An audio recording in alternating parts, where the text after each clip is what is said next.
What's your reaction when you're doing your heist and you see it turning into a murder? The first thing I tell myself is that we've made the biggest mistake of our entire life. It's the ultimate act, killing someone. So just being involved in a story like that, you're not immediately on the consequences of what's going to happen to you, you're still on the act. You remain in shock, haunted by the images, blood noise, gunshots, and panic you witnessed. All of this, it lasts for days and days, it lasts. It's not just a gunshot and then you immediately regain your senses and then it goes well and then you start to fear for yourself. No, it's such a trauma that it takes time to disappear. And then it's the waiting. You know, something is going to happen. You feel it's not going to stop there. It's uncertain what will unfold next, whether it's the guy's friends, family, or the police who will intervene, but something is bound to happen. It can't just end abruptly like that. We're not in a movie. So you got arrested. How did it go until you went to jail? The very next morning, about 20 hooded gendarmes burst into your house, pushing everyone around, the children, the moms, searching everywhere. One found myself tied up in my living room, handcuffed at the feet, handcuffed at the hands, behind my back, with a chain between the two, and held at gunpoint by 2 hooded gendarmes. 1T was extremely violent. One need to get back into context. At 18, one had a family in great difficulty, as my stepfather was already imprisoned. My mother was heavily in debt with young children. There was nothing to eat. There wasn't even electricity. The financial situation of the house was extremely complex, and one was the sole person who could attempt to improve it. Except that at the time, in my mind, improving the financial situation wasn't about going to the employment center. It was about doing what one knew how to do best, that is to say, committing acts of delinquency. That's how it actually came about, through a need for money. In fact, people... Imagine that often robberies are just big banditry, but behind they hide. Often. Sure, one understands this misconception that those who are entrenched in delinquency, they made this choice because they have fun, because it's adrenaline, because it's easy money. But not at all. Very often it comes from a critical, urgent situation. We were poor and resorted to stealing for food, bills, and because it was all we knew. So you also have to understand a kind of social impoverishment. There is real poverty. What were the conditions of incarceration? They were very difficult, in fact, at the very beginning at least, because one thinks no one is ready for confinement. One thinks no one is ready for total exclusion from society either. No one is ready either to be outraged on a daily basis, to be cut off from their right to humanity. One found myself in front of people one don't know. One gave my name, they gave me a number. That alone is shocking. Then one had to undress in front of strangers, completely naked. That's shocking too. Is that part of the punishment? Even though I'm not convicted and presumed innocent, I'm treated as guilty. One, I'm not going back on that because one was guilty. But was it worth getting naked in front of strangers? Trading your name for a number and being in a concrete superstructure to the point of not knowing where you are? That's already extreme violence. You've lost your freedom, you've lost your dignity, you've lost your humanity. And they take away your responsibility. Take all that away from a man and tell me what remains of his humanity. And how long did you stay in prison? One stayed for 78 months. Okay, do you want me to help you to help them? Yes, please, because one was 6.5 years old. Did you have to change your personality or adapt your character to protect yourself or not be a prey in prison? Obviously, prison is a place where you have to constantly adapt. I'll use an image. You see, in the savannah, sometimes there are lions. They're sleeping next to a gazelle that's limping after being bitten by a leopard. She fled, knowing the lion might let her pass, only to pounce on her within 10 meters, even if it meant being eaten. It's a bit wild. So actually over there, if you like, it's a bit like the savannah. At first, you must bare your claws to protect yourself, metaphorically speaking. When one arrived, one had a pair of Armacs, a Lacoste cap, one had a leather jacket. My co-inmate, he tells me, yeah, all that, it's going to blow up in the yard, brother. What do you mean it's going to blow up? He tells me, well, yeah, the brothers, they're going to take them from you. One say, oh yeah, me, brother, my sneakers, it's like a Foot Locker. If you want, you have to buy them. While out for a walk, a guy approaches me and asks my size. One replied that one I'm a 43. He says to me, oh yeah, well, me too. So I'm going to take your shoes and my friend is going to take your jacket. I'm going to take your esophagus with my front teeth. And then one bit into his jugular with my teeth, so that everyone here understands that if you want something, it's possible. I'm not Spider-Man, but we're going to roll on the ground. Both of us are going to get bumps, so if you want, you bring out the animal in you, just to show that you're not a victim. But that everything that was forbidden outside, in fact, it was forbidden, everything that was forbidden outside, in fact, it was forbidden inside. Sarah, I've never seen such a high concentration of violence anywhere other than in prison. How is the hygiene in prison? Prison lacks proper hygiene standards. The place is infested with fungi, mold, insects, cockroaches, bedbugs, and fleas. There are guys who develop intolerances, crazy eczema, it creates skin diseases. Some even catch scabies and pneumonia. One was losing my mind over guys because the guy, he doesn't wash his hands, he cuts my bread. The guy, he sleeps with his shoes on. The guy, he doesn't wash his hands before or after going to the bathroom. You want to touch stuff at WAM, but it's not possible. Some even merge with their clothes entirely, being in such a rotten state. When one returned to my cell, one would spend 2 days scrubbing it until one could eat off the floor anywhere inside. They don't want to admit that they feel at home. They don't want to admit that they feel at home. They spit on the floor, leave cigarette ashes, and don't clean anything. And all of that accumulated with the heat, with the humidity, with all of that. Even a new prison eventually becomes rotten. The number of inmates per cell varies depending on the prison. There are different prisons. First, there are people who are accused, people sentenced to short sentences, people who are awaiting trial for long sentences. In these establishments, there can be up to 4 people in 9 square meters. You have someone sleeping on the floor. Then you have the detention centers. These detention centers are for sentences for people who are sentenced to less than 7 or less than 10 years. The individual cell is the most important. Then there are the central houses for people incarcerated for 20, 30 years. Again, the cell has been requested for over 60 years in France. It's been requested for over 60 years in France. It's a law to be alone in a cell normally, except that overpopulation makes it impossible. Have you done illegal things in prison? Obviously, one had never dealt anything outside. One ended up dealing medicinal treatments, substitutes for heroin given by the prison administration. One extorted people for shoes, tracksuits, jackets, cigarettes, and traded cans of tuna. The first year, that's almost all one did. Are there times when you lost it? Of course.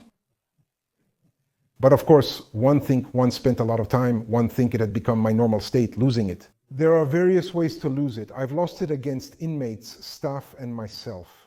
The situation involves aggression, violence, blows, and a scuffle that goes live, which is considered normal. There's a scuffle, it goes live, normal.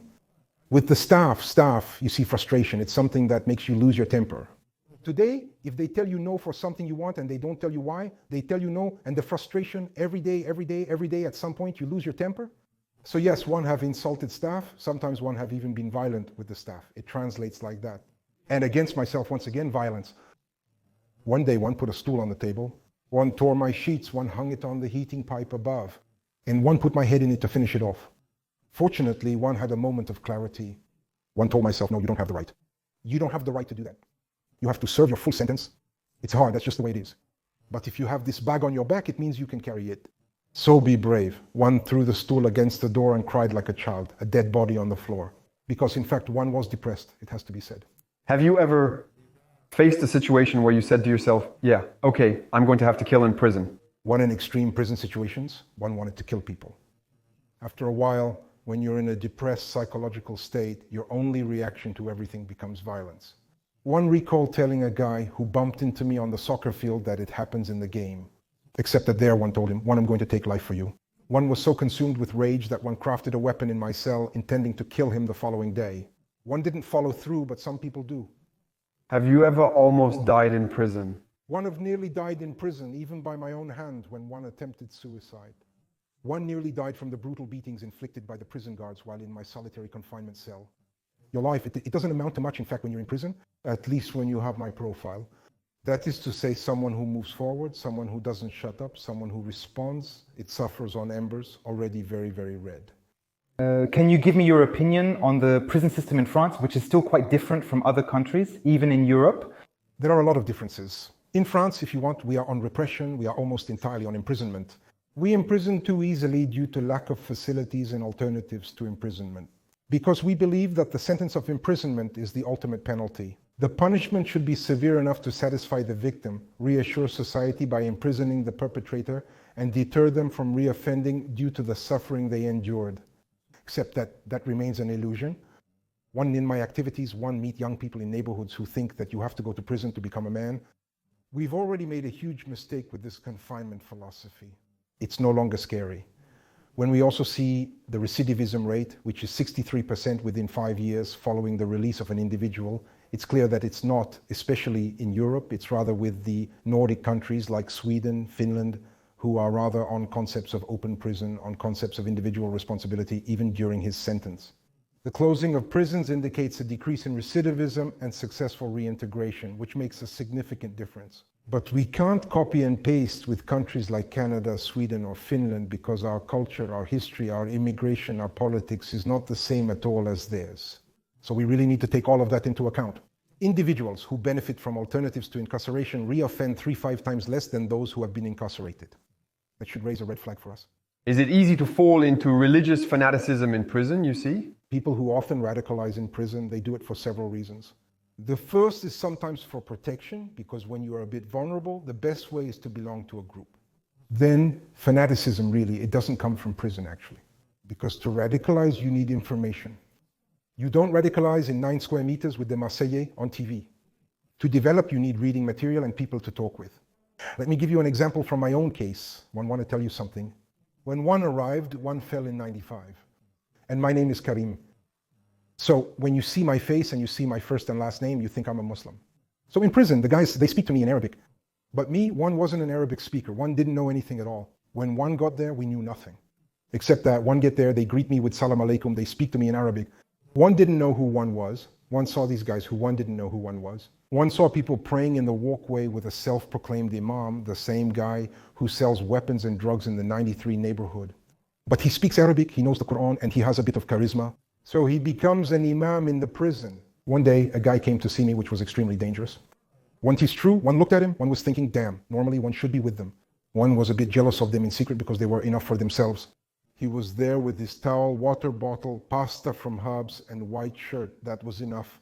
And also, one needed to be forgiven and one needed hope. And they were in this delirium. One watched them, and one day he caught my eye. He came towards me. One threw my cigarette like that. One was ashamed, viewing him as a stranger, when in reality that's how it was. He visited me and confirmed that it was going well. He asked if one was Muslim, and one replied, not yet, but one would like to be. He asked me to walk with a newly converted. One learned to phonetically recite surahs in one slam without understanding their meaning in French. One didn't even know what it meant, but one knew them by heart. So one could go pray with them on the walk. Prayer was the same. One did it with them without understanding why one was prostrating. One was copying others without understanding my actions. All of this bothered me. After a while, we grew to 30 or 40 people praying in the walk. And then the prison administration had said, oh, there's a problem. So they transferred members of the group. The self-proclaimed imam visited me, angry, and said, listen, Karim, you're a Muslim now. You know, what's your duty as a Muslim? Your duty as a Muslim is to defend Islam. He claimed that defending Islam required me to kill infidels wherever they were found. Excuse me for disturbing you, my brother, with all due respect. One entered one slam to stop jumping on people's heads with both feet. And you tell me one have to go kill people? One can't believe in a religion that would need me to protect it? One can't believe in a God who would ask me to kill people regardless of their beliefs? Go ahead, leave me alone. And then one left that group. To tell you that in the end, radicalization can be a sea serpent, you see, it's insidious. One preys on your deficiencies. The guy, he saw that one had no religious, spiritual, or philosophical reference, straight up. When you're in cultural and identity wandering, you are vulnerable to guys who come to take over your brain. Luckily, one could refuse, while sadly many today have accepted. That's why one works today with prisoners incarcerated for terrorism-related acts or who are vulnerable to radical and violent indoctrination, to convey that you have no obligation to agree. Saying yes sometimes can land you behind bars for 20 years. Is it possible to create real bonds in prison? Of course it's possible, but it's not easy, especially when you're there briefly. In fact, it takes time, even outside you yourself, it takes time to build trust with someone. You can't bring someone into your close circle as you didn't even choose the guy. You didn't even choose the guy. He's there in your cell, he shares his time with you. You don't know him from work or waiting. As for me, since I've done quite a bit of time, I've been able to build sincere and lasting interpersonal relationships, positive ones that have overwhelmed me. One met a person, he was one of the oldest prisoners in France. He had spent 37.5 years in prison.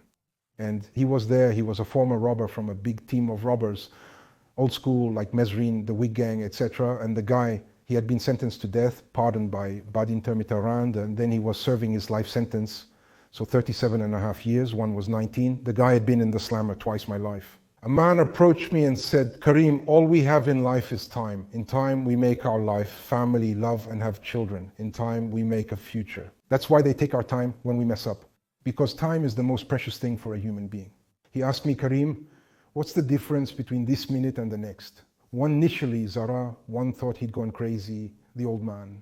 He ate bars and walls and broke his head. But in the end, when one thought about it, one told myself in truth in 1 second, what can one do? One in 1 second, one can ask myself a question. One in 3 seconds, one can jump down, do a push-up, and return. One in my sorrow, one had many seconds. And one can tell you that the real difference between 1 minute and the next is what you're going to do in it. Before one met this guy, one used time to blame the whole world for what was happening to me.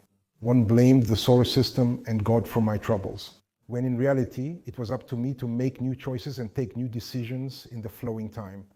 Do conjugal visits really exist? Yes, conjugal visits do exist. We have visiting rooms. At first, we called them pink parlors. Not far from the prison. Your wife comes, let's say not far from the prison. Your wife comes, it's a visiting room where everyone knows what's going to happen. The change was made due to an excessive number of uncontrolled sexual visits. Sex is an important aspect of life for both men and women and for couples. And it's not easy to find yourself having sex in a booth with two windows where, there's a survivor who's going to pass by and will be able to see you. On the other side, you could be surprised at any time. While it can be thrilling for some to do it in an elevator or public place, it's generally quite degrading. So as a result, for dignity, there had to be something legal happening.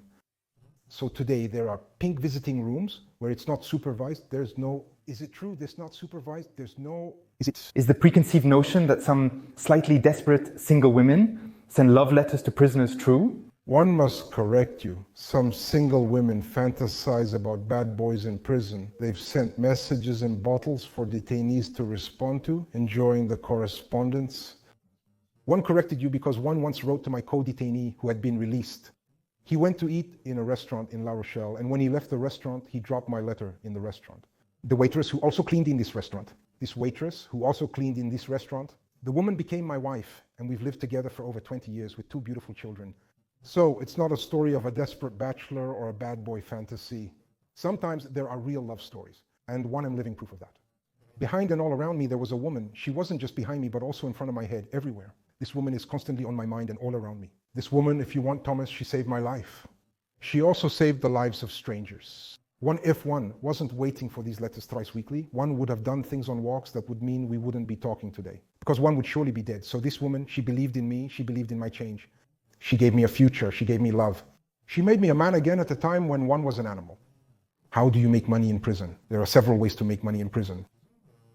You can be exploited by economic activity, which we call production workshops, which are envelope stuffing workshops, packaging on production lines. You can do training, you can repair remote controls, you can put 15 bolts in a small bag that you close and put there. The work is assembly line based. It's important to note that the average remuneration for detainees in France is just 495 euros per month. Then if you're lucky, you can find a paid qualifying training. So with the training remuneration system, you can meet outside, and that's about it. Regarding the sanctions that are in the prison, what type of sanctions exist? Is it more of isolation? Are they physical sanctions? When you're in prison and you mess up, you go to MITAR, the disciplinary quarter. And so it's like a custody, let's say, by force, let's say, because after all, it is reinforced, there is a grid, etc. First, you go through a disciplinary committee. There, they will recall the facts and a range of sanctions are planned. Sometimes you do go to isolation. Sometimes you go to the hole because you had a phone, because you had a drug problem, an assault problem, an aggression problem, etc. Do you think there are people who go to prison and come out, they have more money than before they went in? Ah, yeah, that's true. One have met guys who tell me that one make more dough in prison than when I'm outside. One in prison, all my clients are there. Outside, one struggle with competition and everything else. That too is a problem. That means the guy, he might not want to get out actually. And so we have to work on that, because how do you want to this guy to make him understand the meaning of his pain, make him understand the impact of what he did, the consequences of the act he committed, and initiate in him a desire for change? If an inmate receives more drugs in prison than outside, reintegration remains a distant goal. One wanted to discuss minorities such as transgender individuals or homosexuals. How does it go for them? What is their daily life in prison? One believes that the hardest is not for homosexual people, it's rather for transgender people.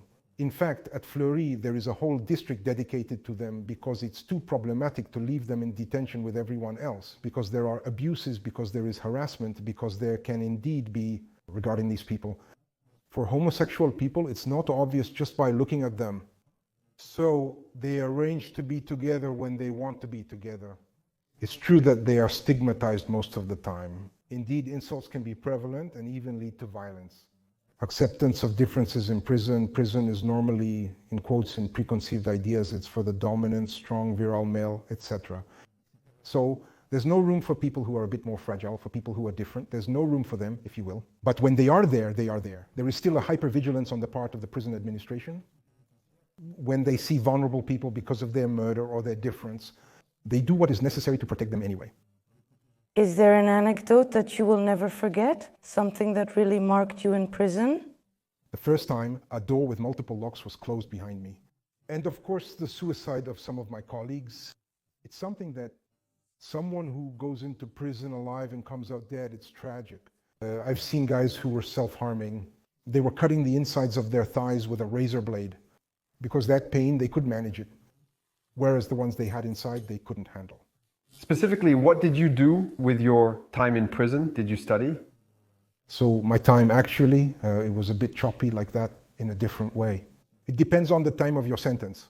One, in any case, me, at the very beginning of my sentence, you see the first year, one did 145 days in solitary. One wasn't in the right mindset as one resumed my studies. One was trying to comprehend, accept, and adapt to what was happening to me while also releasing my pent-up emotions. So the first year, one tried to start telling myself, that's it. One, I'm going to start telling myself, that's it. One, I'm going to spend a good time here.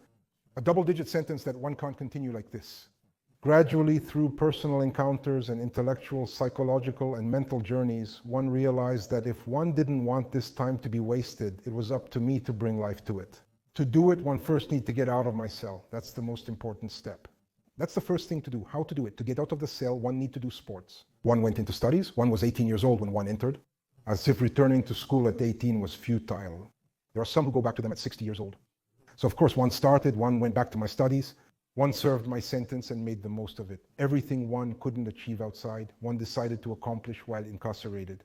One earned 2 vocational training certificates, my literary baccalaureate and my sports educator diploma through correspondence courses. For the training, one would leave at 8:30 a.m. and return at 5:00 p.m. One was trained, one was learning something, one was going to graduate.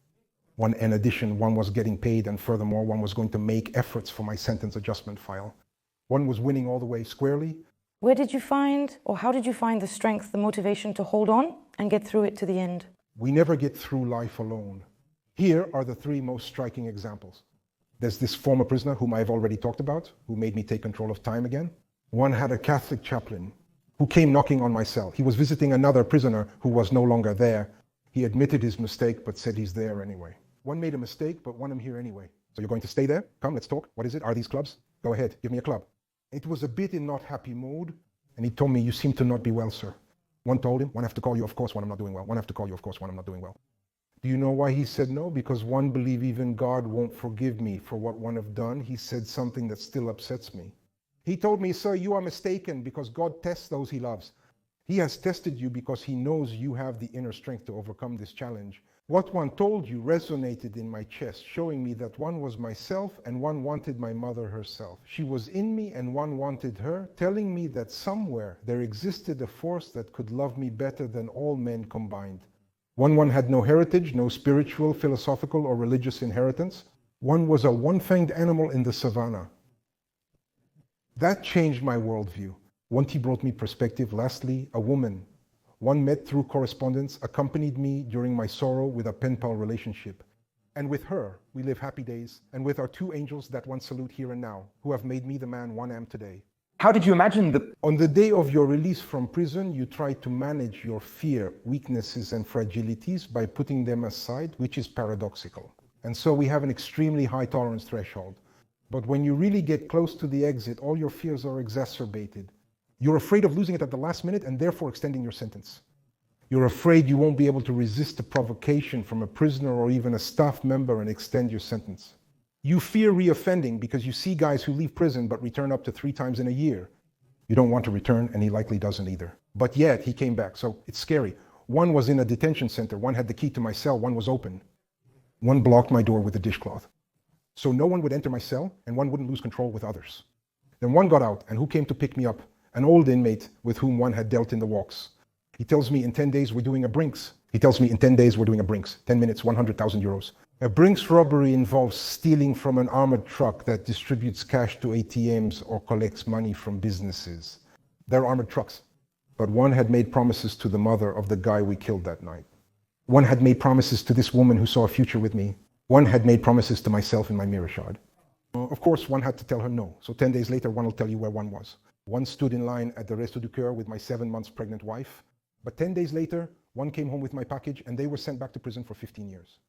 So if you want, one had imagined my release as it happened, that is to say without relapse, with a management of my temptations and my demons. Have you kept any after effects from prison? And if so, which ones? Of course, there are post-prison stigmas. There are traces that remain because it's not insignificant to have lived locked up for years. You also have to understand that the cells, most of the time at the window, there is what we call calibutis, so it's a kind of very, very tight grid that obstructs your vision and even changes your vision, distorts your vision. One wears glasses today due to the abundance of artificial light, like here, and the scarcity of natural light. And so, for example, one of Oscar Serra's traces is to cry when there is sun. We're in heat wave mode, so no explanation needed. But beyond that, it took me several months to live in several rooms of my own apartment. It also took me several months to accept that the windows are closed in my house, to lock the door. One agreed to lock the door. You know, even today, to tell you everything, a simple smell, it takes me back to the bottom of my cell. And how, concretely, is it more complicated to reintegrate into everyday life when you are a former prisoner? Actually, if you want, as much as there is the prison shock, there is also the post-prison shock. When you're accustomed to living in a confined 9 square meter space with a bunk bed and a stool as a coffee table, you see, one had a 3-room. My wife used to ask me why one stayed in the living room on the couch by the coffee table when we had a kitchen and bedroom. One was no longer accustomed to the space. Then, for me, there was no tram when one got home. There was no euro or mobile phone. One felt like someone from another century. One was constantly scared, feeling like my past imprisonment was visible to everyone.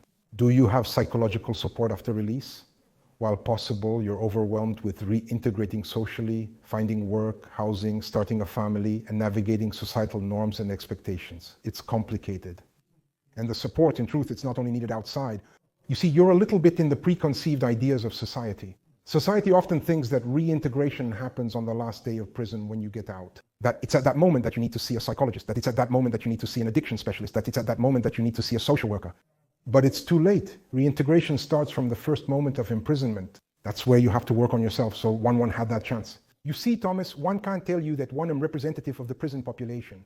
When you asked me what one wanted, one said, one want to get out of this. Today, if you ask a prisoner what he wants and he says, one want to get out, there's a difference between one want to get out of this and one want to get out. One had certain, perhaps, psychological predispositions due to the hardships that befell me during my childhood and early childhood, due to the fact that one asked myself a lot of questions and tried to make my sentence useful, to make it a useful time as much for me as for society. One used this downtime to rebuild and explore myself. One in 9 square meters, one examined every detail, each mosaic, and even named the cockroaches. However, there was one thing. One didn't have time to find myself. But then, Karim, what is this time to find myself? So, Karim, what did you do after being released from prison? Well, one, I'm going to tell you something, Thomas. Do you know what one did with my freedom? One made it my sentence. Because one figured that in my 9 square meters, one never had the chance to make amends. One never had the chance to fix what one had broken in our society. One never had the opportunity, confined to my tiny space, to show my true self to those who judged me for a single evening's actions. So now that I'm out, what's my sentence? It's to meet these young people who think you have to go to prison to become men. It's to meet these inmates who think they're only good at going to prison sentence after sentence. It's to tell them that it's up to them to become the main actors of their sentence. It's not about taking the blows of justice like that by lowering the head and puffing out the chest in a walk. It's about taking control of your life and using this time to repair yourself. And so now, one, dedicate my life to meeting these people, to prove to them, convince them by example that change is possible in an individual. So there you have it. My life now is prison. One is strange, isn't it? One have spent more time in prison since one got out of prison. But this sentence, no one gave it to me except myself. So if for justice it's over, for me it's just beginning. Do you speak to other people about your story besides the young people who have been to prison? First, one discuss with the young people who have been imprisoned. But one also, and especially, talk to young people who want to go to prison. One talk to people in prison, both young and old. Sometimes the groups one meet include an 18-year-old kid and a 56-year-old man. It's the same messages, because it's the same traumas, it's the same paths. Confinement, whether you're 18 or 100, it hurts. It hurts the body, heart, and head. So yes, I'm actually speaking to everyone, because one saw that there were people who wanted to talk a little bit and with me about my experience, and as one often tell my story. So one wrote a book, Journey of a Broken Child, in which one tell my whole life. And it speaks to people one don't even know. Even at my publishers, from people one don't know.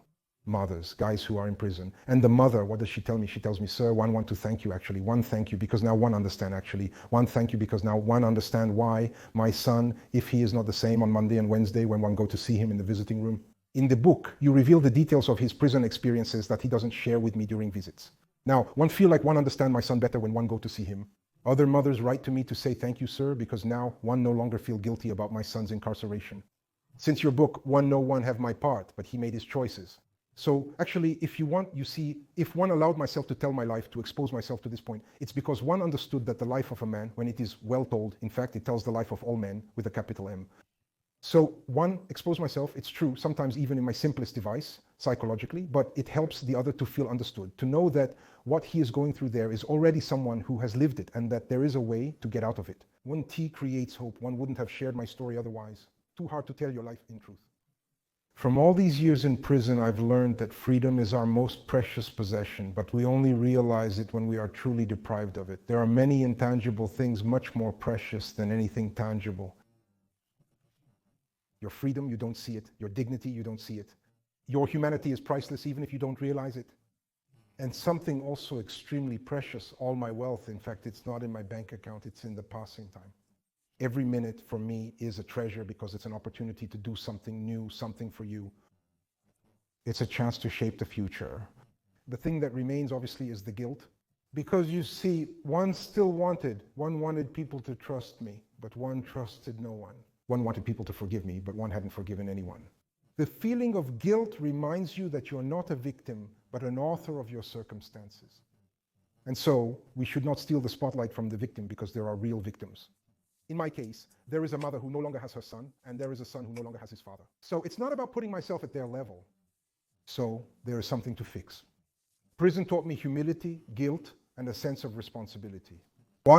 One perceive great wisdom in your words, and one find it truly beautiful how you phrase it, that you wish to help others. You precisely want to use your journey and what you have experienced to allow others to avoid making the same mistakes. Your journey, it's as inspiring as the journey of a guy who has been studying, who has been straight all along. One didn't expect to meet a guy who really comes out of prison so much more grown up. Actually, one wouldn't have any words to put down. One just feel like you are, one don't know, like you're someone great, and I'm not talking about size. So what were you expecting before you came? What are you going to leave with? How do you imagine me? One don't know afterwards. One don't know my dad. His name is Karim. You might feel me to my dad a bit strong. Nice to meet you. Oh. Do it. Well. How's it going, my... Dad. Shit. So, the glasses for once? Yes, one had imagined well. And no hair either for the... Blow. Okay. In fact... One don't know, one hadn't put a face to your voice. One was just carried by what you were telling me and what you do with your time after prison, if one can call it that. One think it's exceptional. And that we need people like you today to make things move and change the mentalities that need it in France. One, thank you, Thomas, honestly. One thing is also touching. We don't know each other. One also want to thank you for the quality of your questions. The questions you ask yourself, you could not give a damn about prison. I'm unsure if you're directly or indirectly involved. You were concerned about the subject nonetheless. One didn't feel judged, one felt respected. One would really like the whole of civil society to ask themselves these kinds of questions and the perspective you just gave on the issue of prison.